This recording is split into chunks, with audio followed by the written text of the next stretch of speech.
morning po mga kaibigan, ito naman po si Pinoy Peña at tayo po ay magkakabit ng Cat6 connector. Ito po yung end connector na tinatawag sa English at kung paano bang i-terminate ito.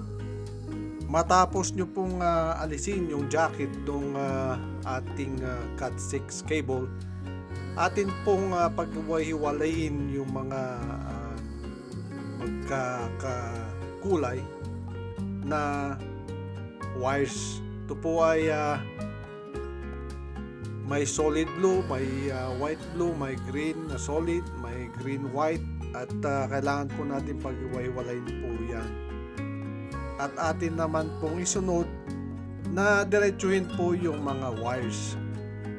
At ito po ay iniiwasan po nating mabalatan yung wire na lumabas po yung copper wires.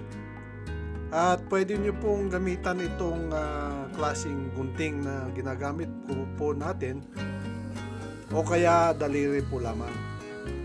At isunod naman po nating pagsamasamahin yung ating na diretsong wires na para sa ating end connector.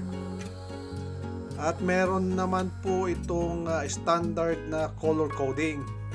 Dito po sa Amerika, ang ginagamit po dito ay yung standard po na A at saka B.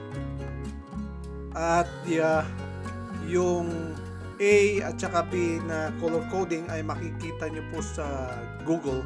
Pwede nyo po siyang i-Google at makikita nyo po yung magkasunod-sunod na color coding po doon.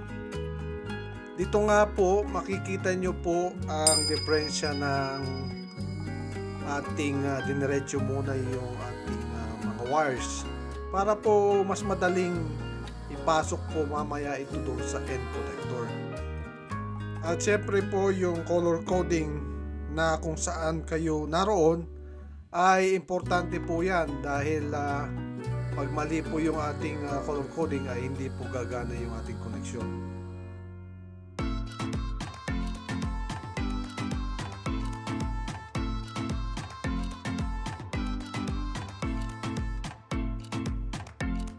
Matapos po nating pagtabi-tabihin, atin pong lagyan ng half inch po lamang sa end ng ating cable jacket at dito naman natin puputulin. At isunod naman natin ilagay yung ating end connector.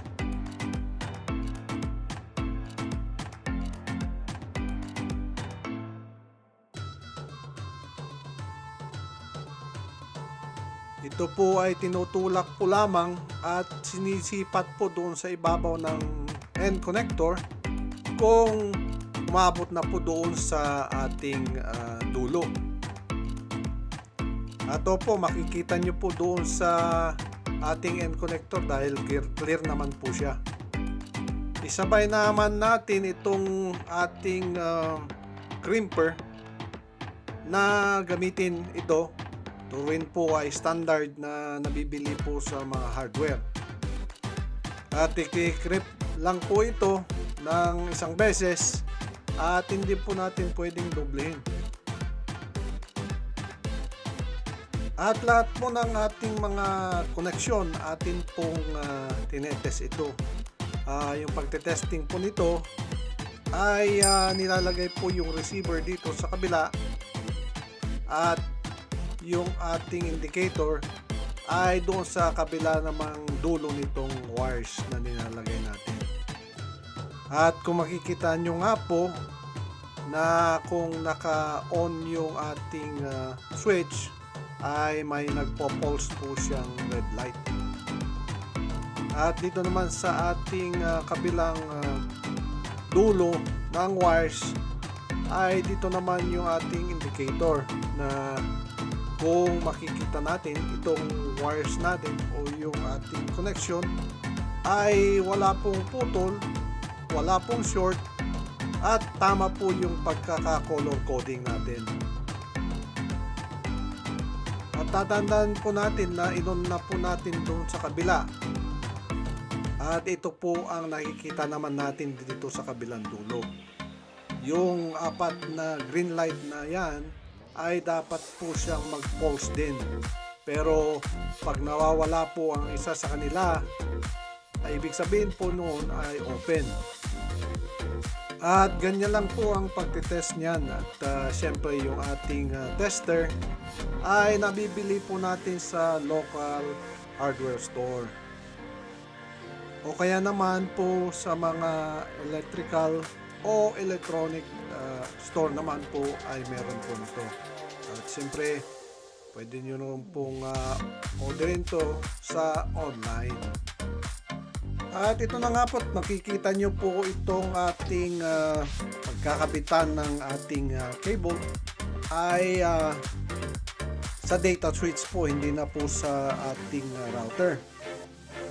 Ang router po kasi ay medyo puno na siya ng cable o kaya wires. Kaya nagdagdag po tayo ng data switch.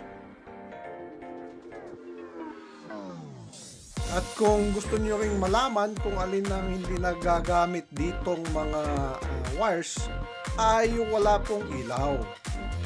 At makikita nyo po yung mga nagbiblink, yun po ang gumagana ngayon. Ang kadahilanan na yung ating mga cameras ay nakakabit po dito sa data switch na to.